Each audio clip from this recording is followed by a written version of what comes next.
Proclamação do Evangelho de Jesus Cristo segundo Lucas. Glória a vós, Senhor. Naquele tempo, grandes multidões acompanhavam Jesus. Voltando-se, ele lhes disse: se alguém vem a mim, mas não se desapega de seu pai e sua mãe, sua mulher e seus filhos, seus irmãos e suas irmãs e até da sua própria vida, não pode ser meu discípulo. Quem não carrega a sua cruz e não caminha atrás de mim, não pode ser meu discípulo. Com efeito, qual de vós, querendo construir uma torre, não se senta primeiro e calcula os gastos, para ver se tem o suficiente para terminar? Caso contrário, ele vai lançar o alicerce e não será capaz de acabar. E todos os que virem isso começaram a caçoar, dizendo: este homem começou a construir e não foi capaz de acabar. Ou ainda: qual rei que ao sair para guerrear com outro não se senta primeiro e examina bem se com 10.000 homens poderá enfrentar o outro, que marcha contra ele com 20.000? Se ele vê que não pode, enquanto o outro rei ainda está longe, envia mensageiros para negociar as condições de paz. Do mesmo modo, portanto, qualquer um de vós, se não renunciar a tudo o que tem, não pode ser meu discípulo. Palavra da salvação. Glória a vós, Senhor.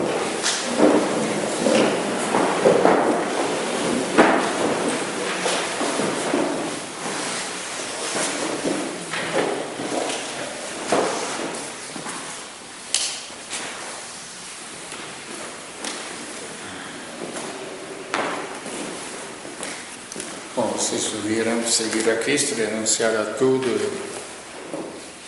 A gente sempre entendeu que ser cristão era uma coisa privilegiada para pessoas que deixavam o mundo, entravam nos mosteiros, só no casal, isso. Deixava, entre aspas, fisicamente. Porque o problema das coisas não são as coisas. Posso repetir? O problema das coisas não são as coisas, é o nosso coração. Que se não é o ouro que fala: eu sou precioso, eu vou te fazer feliz, mas é a minha ilusão que dá valor ao ouro. Isso só para ter um exemplo. Então, quando eu falo da sabedoria, por que não entendemos isto? Então, seguir a Cristo é o ponto básico de toda a existência. E qual é o nosso problema de não seguir a Cristo? Que nós não conhecemos Cristo, eu acho. Quando ele perguntou aos apóstolos, não, vocês podem começar, na cabeça de você teve um monte de coisas, não é? Porque quem era aquele homem? O problema é a história, é uma realidade. Quem era aquele homem? Não era um monge, não era um papa, era um carpinteiro, era um ser humano como todos os outros. E já na história dele, nós já falei e repito muitas vezes, porque meditação cotidiana para mim, Deus veio ao mundo como? Como Deus. Ele não tinha corpo. Mas ele voltou, porque nele tem toda uma história. Então a cruz, a morte, se torna um acidente de percurso. Eu já expliquei para vocês muitas vezes como. Quando eu fiz a cirurgia,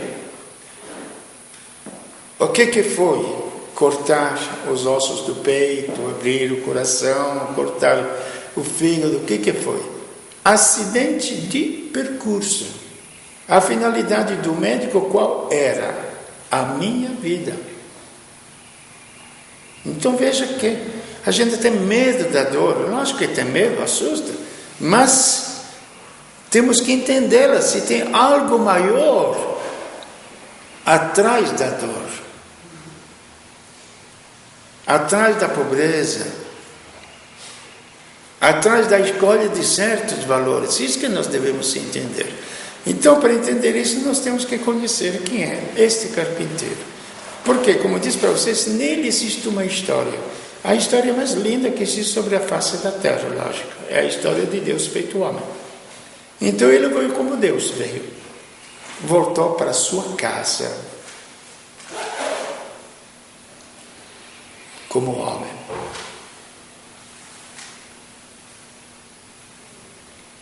E sentou à direita de Deus, superior aos próprios anjos, a todos esses espíritos que a nossa fantasia vai buscando para cá, para lá, não é? Ele, como ser humano, sentou à direita de Deus, o lugar mais alto de toda a criação. É aí que nós começamos a refletir sobre o ser humano, porque não adianta, gente. Se nós não chegarmos a dizer quem sou eu, não adianta, não vamos chegar a lugar nenhum. Não vamos chegar a lugar nenhum. Nós iremos atrás de um monte de besteirinhas, um monte de coisas para passar tempo. Hoje em dia vamos atrás do celular e acabou, para nos distrair. Mas não vamos chegar a lugar nenhum. A nossa vida não vai chegar a lugar nenhum. Isso já desde os antigos. Os gregos que inventaram a filosofia, que era a procura do saber da vida, não? No templo lá tinha escrito, não? Conhece-te a ti mesmo, que não te autônomo.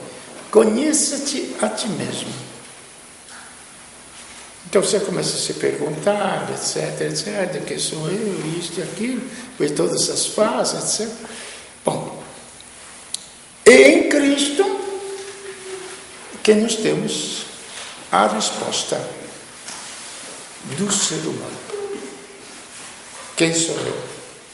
Aonde não funciona nem ser padre, porque se eu não for um ser humano, nada adiantou ser padre.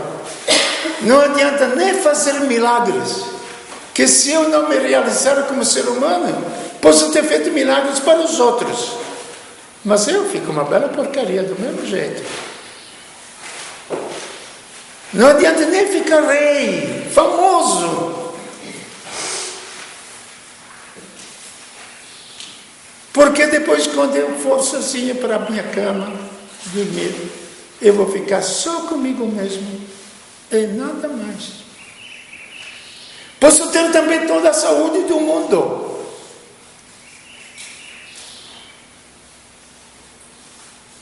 então nós podemos contemplar este homem,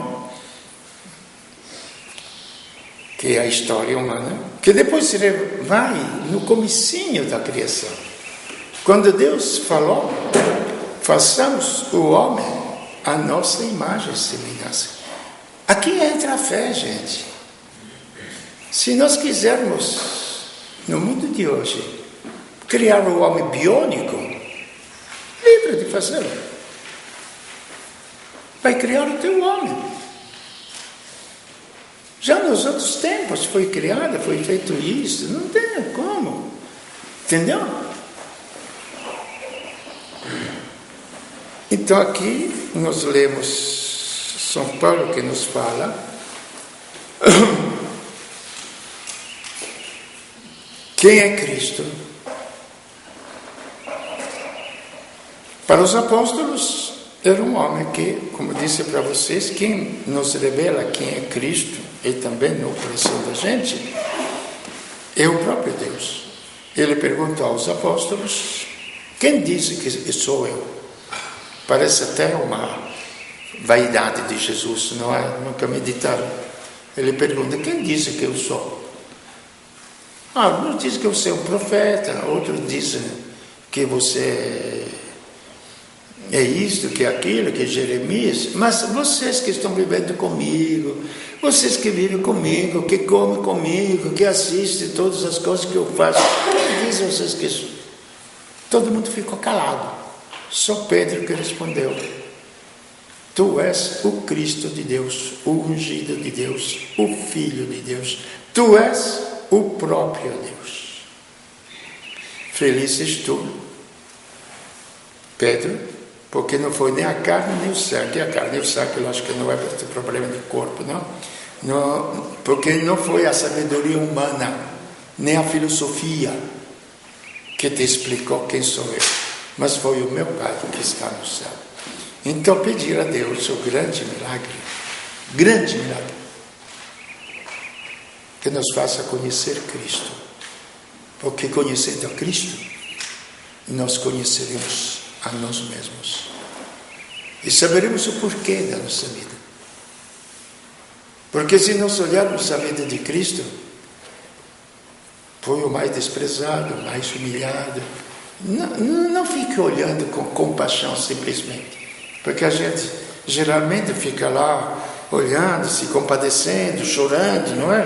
As músicas até, as lacrimosas, as procissões que se fazem, chorando sobre Nossa Senhora. E o próprio Cristo falou, quando as mulheres choravam sobre ele, que carregava a cruz: mulheres, não chorem por mim, não chorem por mim. Chore para os vossos filhos, não por mim. Porque eu sei o que estou fazendo. Estou sofrendo, lógico. Até pedi ao meu Pai que afastasse de mim este cálice, que era humanamente insuportável. Mas Deus sustentou. Mas, então, humilhado de tudo quanto é lado, então, Ele é o ser humano. Dá para meditar um pouquinho o que são as vaidades humanas?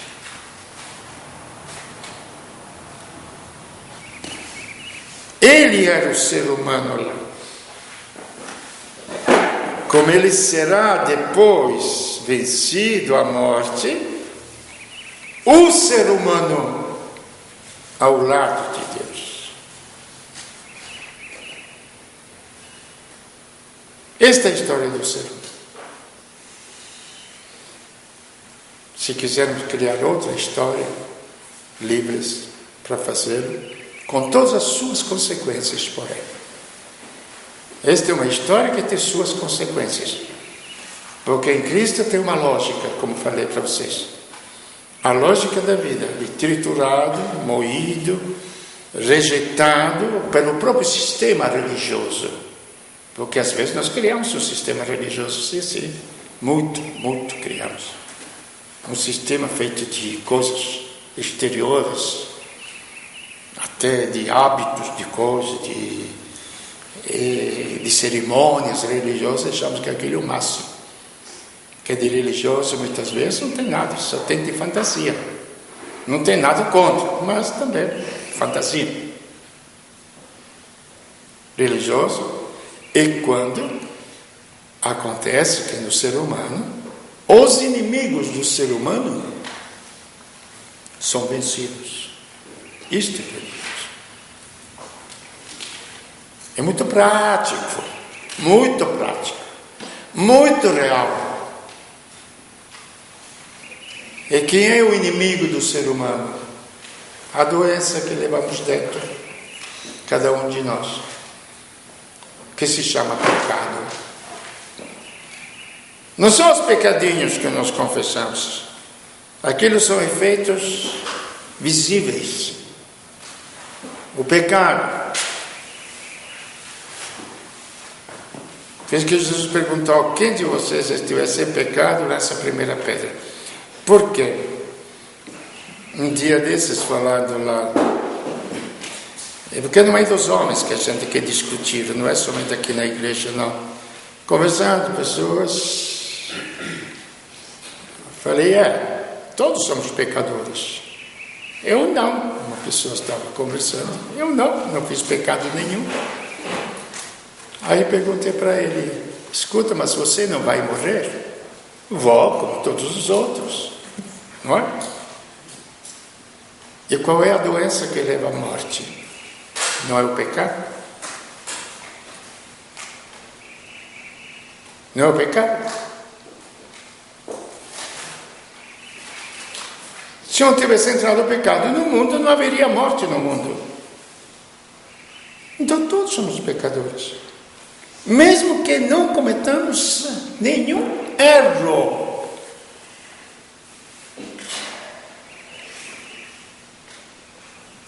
Se depois, livremente, queremos nos afastar de Deus, etc., queremos seguir as nossas inclinações, etc., aí piora a situação, ainda nesta terra.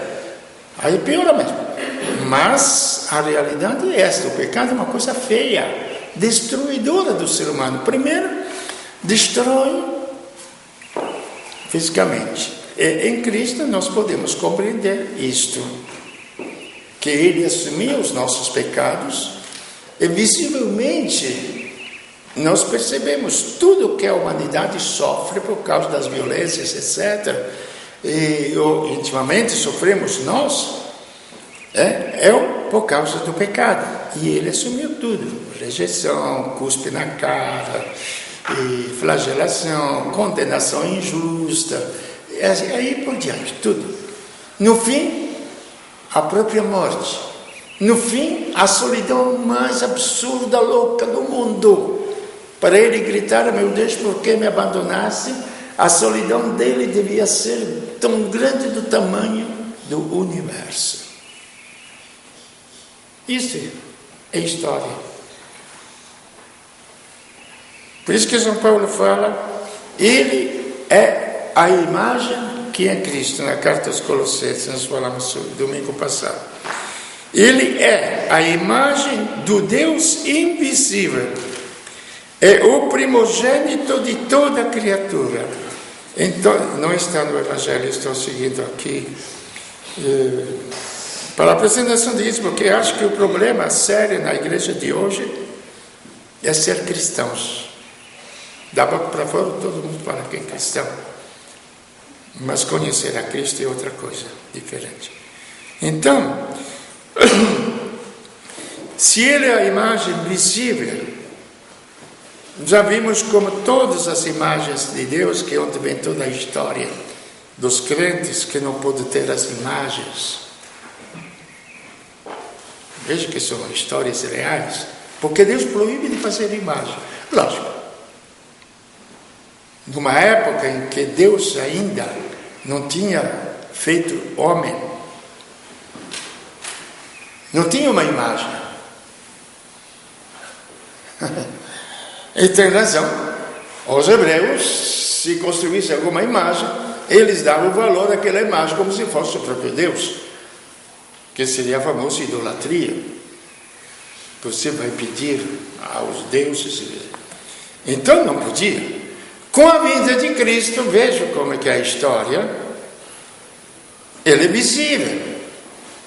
Não no seu esplendor, porque quando viram Cristo no Monte Tabor, os apóstolos, se vocês lembram, ele foi transfigurado antes da morte. Suas roupas eram tão brancas que nenhuma lavadeira. Hoje seria outra propaganda, mas tudo bem, porque não pode fazer. Hoje seria outra propaganda. Acho que ninguém ainda pegou o lance para usar homo, etc, não?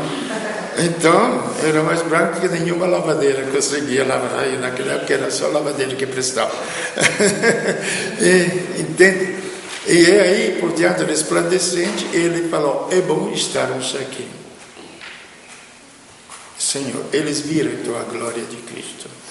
Foi o único momento na vida deles sobre a terra onde manifestou o seu esplendor além da corporalidade dele. E aí, depois, não viram mais nada.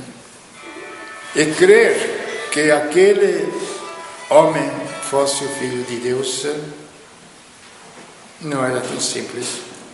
Porque mesmo, veja bem, passa um abismo entre a fé e o conhecimento.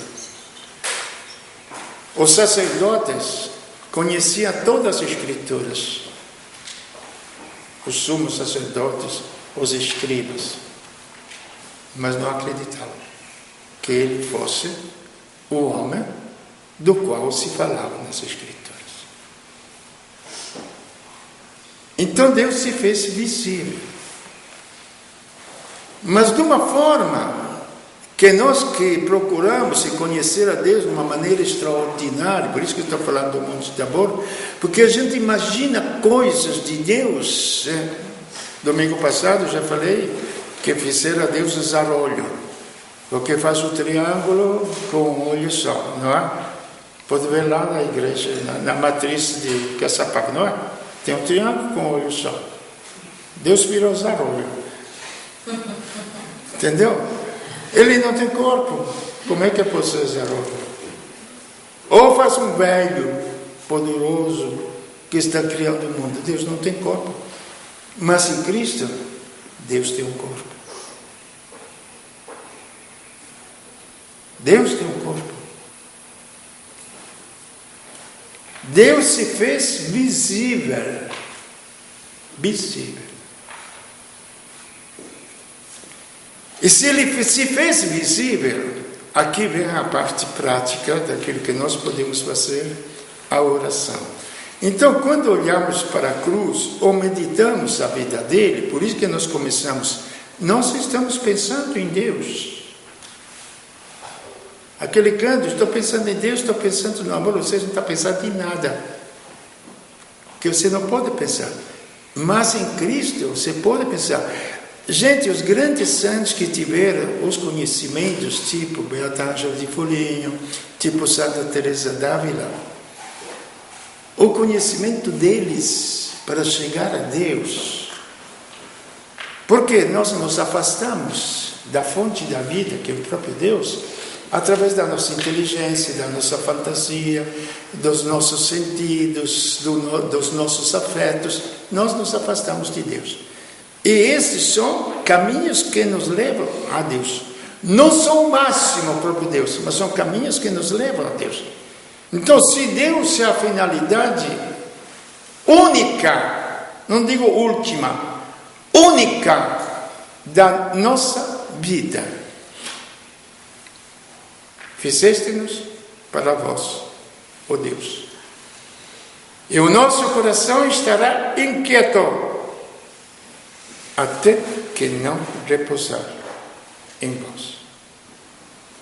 Esse é o único drama do ser humano. O único sentido do ser humano.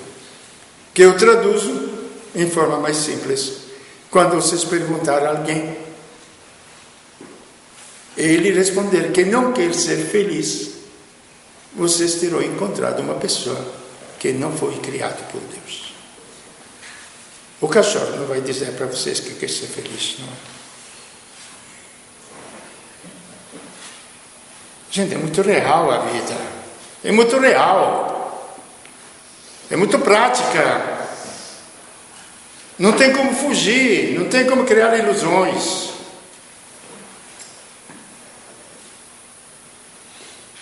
E isto não precisa ter cultura, não precisa ser velho, não precisa ser... Desde criancinha até mais idosos, etc., doentes, etc., vai ser feliz. E quando você imagina ter uma outra coisa, porque pensa que aquilo vai te fazer feliz. E quando você cria uma festa, é porque aquilo vai te fazer feliz. A finalidade última sempre do ser humano é ser feliz. E isso é aquilo que Santo Agostinho dizia: fizeste-nos para vós, ó Deus. O nosso coração é maior do que todas as coisas do mundo. E nada no mundo pode preencher o nosso coração. A nossa capacidade de inteligência é infinita. E nenhuma ciência ao mundo pode satisfazer a nossa inteligência. Se nós não quisermos passar isso, seremos crianças eternamente até a morte, empinando papagaio lá no céu. Mas nunca vivendo uma vida humana. Então, ele é a imagem do Deus invisível. Então, a oração, é possível rezar? É possível, simples. Aí vocês podem compreender como é universal isto. Não precisa conhecer teologia, não precisa conhecer filosofia, como eu tive que fazer. Agradeço a formação que tive humanamente, mas como fé cristã, não me ajudou em nada.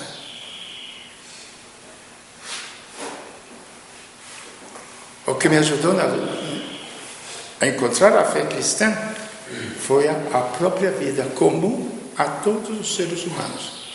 Anseio do coração, busca da mente, sofrimento quando tudo acabar. E tinha que me perguntar se existia alguma coisa a mais, além das coisas que acabaram. Esta é a vida comum de todo ser humano. Se não quiser criar ilusões, acho que aí. Além da meditação, que a gente chama de meditação, que a gente pensa tão difícil, sou padre, sou freira, que pode meditar, não. A gente pensa em tanta besteira, não é? Tanta besteira, tantas ilusões. É? Se começarmos a acreditar que Deus é visível em Cristo, por que não pensar na vida dele? Com simplicidade. Não interessa se eu sou santo, se eu não sou santo, se eu sou perfeito, não sou perfeito, se eu creio, não creio. Nada. Se eu pensar, leio o Evangelho, conheço o Evangelho e consigo pensar com simplicidade naquilo, eu estou entrando em comunhão com Deus, porque Ele é a imagem visível do Deus invisível. Ponto final. E outro ponto como a salvação do mundo. Por isso que hoje falo da cruz. Quando os hebreus estavam voltando para a terra prometida, indo para a terra que Deus prometeu, estavam no deserto, Moisés foi receber as tábuas da lei lá no monte. Demorou. O povo viu que não estava dando de nada. Falar para Arão: Arão, construa para nós um Deus, porque este Deus de Moisés está muito longe. Não adianta. E fizeram o famoso bezerro de ouro. Ao redor deste bezerro de ouro começaram a se divertir. E foi onde o mundo está acostumado. Entendeu? Sempre o mundo cria seus bezerros de ouro. Aí, Deus mandou o castigo, em termos do Antigo Testamento, que só entende assim: quando a gente é criança, apronta, não é raciocina que porque fez coisa errada, etc, etc, não, só tem medo do castigo dos pais, não é? Meu pai, minha mãe vai me castigar. Não é assim? Então, assim, no Antigo Testamento, ainda era a educação era feita através do castigo. Então, Deus mandou o castigo. Num dia morreram 20.000. Aí Moisés falou a Deus: pô, espera aí, você me mandou tirar o povo do Egito para ir para a terra, agora você está me matando todo mundo aqui? Eu vou chegar com quem na terra prometida? Não tem mais ninguém. E Deus falou: tudo bem, levante uma haste com uma cobra em cima. Quem olhar para aquela cobra, se for ferido, mordido pela morte, pela serpente que venenosa, será salvo. E Jesus falou para si mesmo. Este é o ponto principal que eu aconselho a vocês, como ponto de meditação e de pensamento único. Repetido, repetido, repetido. Como Moisés levantou a serpente no deserto, assim o Filho do Homem será levantado. Aí encontramos, sabemos o porquê da cruz. O mundo todo vai para o beleléu, mas Deus mandou levantar a serpente no deserto. Assim Cristo será levantado sobre o monte Calvário. Quem olhar para aquela serpente no deserto será salvo. Aqueles que olhavam para a serpente eram santos? Não, tinha apontado. Tinha feito o bezerro de ouro. Prestava mesmo. Estava mordido pelo pecado, pelo ego, tudo. Para olhar para Cristo, olhar, pensar, porque olhar com os olhos não vamos ver. Não adianta olhar isso aqui. É o pensamento que tem que se unir a Cristo, que foi levantado para a redenção do mundo. Seremos salvos. Devagar a vida dele vai entrar dentro de nós. Isso, gente, é pessoal. Não vai mudar o meu marido, a minha mulher, os meus filhos, ou os meus pais. Isso é pessoal, é para mim. Você sabe. Quando eu sarar, eu vou poder ajudar também os outros. Mas se eu for doente, não vou poder ajudar ninguém. Então, ele é a imagem visível do Deus invisível. Isto para hoje basta, mas já vou lançar a ideia, aquilo que vai ser. Não é somente isto. Ele é o primogênito de toda criatura, porque nele foram criadas todas as coisas, nos céus e na terra, as visíveis e as invisíveis, e por diante. E em função de Cristo, já vamos adiantando, foi criado o universo. Nós viemos em função de Cristo. Nós viemos para sermos Cristo.